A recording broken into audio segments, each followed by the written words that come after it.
So me and my mom and dad came to Oklahoma and we built this facility as a memorial to him to rescue and save the animals that he wanted to see. Today we're the world's largest facility for tigers. We have 173 tigers here that you're going to get up close and personal today with no fences between you and their cages. We have 3,200 tigers left in the wild today. They are doomed to be extinct in the next 10 years. We are not going to be able to stop that. We have 2,800 tigers in captivity in the United States. We need 10 times that many in order to save the 5 subspecies of tigers that we have on our planet for the next 100 years. So we are involved in one of the world's largest DNA breeding programs with Texas A&M University. They do all of our genetic and DNA testing for us for free, which is very expensive in order to keep the genetics and the DNA good in the tigers that we do breed. So Sarge here, he's a hybrid tiger. What a hybrid tiger is, it's a tiger that's been bred between a Siberian tiger and a Bengal tiger. The only difference is here in America we have what we call the Federal Endangered Species Act, which protects endangered species. Unfortunately, because he is no longer a species, he is not protected under any federal law. So China is the only country in the world that allows tigers to be slaughtered on a daily basis like we do cattle here in America. So we're rallying to try and put all tigers on the endangered species list to protect tigers such as Sarge. Once we know we do breed our cats, we donate them to national zoos around the world in exchange for tigers from their zoo in order to keep our bloodlines different.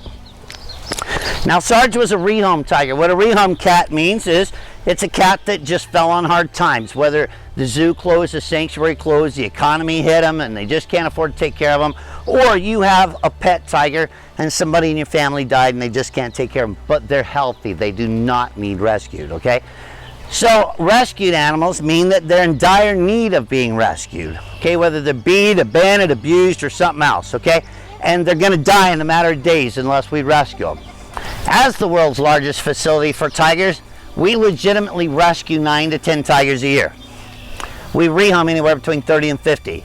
So if you see on the internet where somebody's trying to rescue a tiger out of a drug dealer's basement, that seems to be the best story out there, guarantee you that it's a scam, okay? Please quit sending your money across the internet to people that you don't know. All right, so a lot of people wonder, well, how dangerous is this? 21 people have been killed in the last 21 years by big cats. Never in the history of our planet has a tiger got out of his cage, ran through the neighborhood, down to the Circle K and killed a member of the general public. It has simply never happened. We have all put ourselves in this position in order to work with these animals. So we as American citizens should have the right to choose the risk of our profession, no different than a cop, a firefighter, or an oil worker, or you getting on that highway today and thinking you're going to make it alive where you're going to go.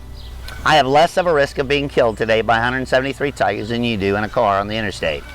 So ban laws in America are only going to do one thing, and that is force this animal into extinction.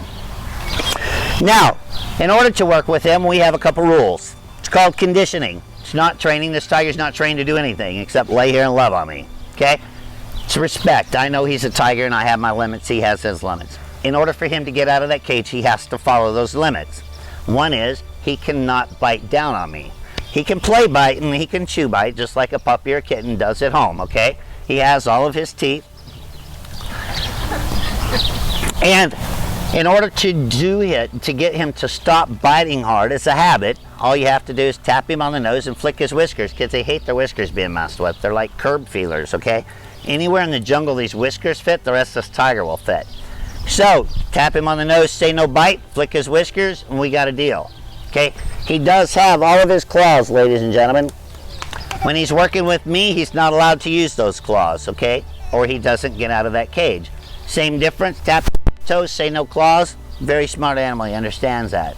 Okay, so rules for me in order to get him out of that cage. One is I can never put myself inferior to him, which means whenever he gets up, I get up. Whenever he gets down, offset, okay, not in pounce mode, I can get down because it'll take him a minute to roll over and get on all fours. Gives me time to get up. I'm always superior to him. Two is I'm never allowed to play rough with him. He weighs 500 pounds. If I taught him to play rough, when he wanted to play rough, he'd kick my butt. There's why people get hurt working with animals like this. So we have a very mutual respect, okay? It's all about love and it's all about respect. Me and Sarge, we'd like to say thanks for supporting the GW Zoo.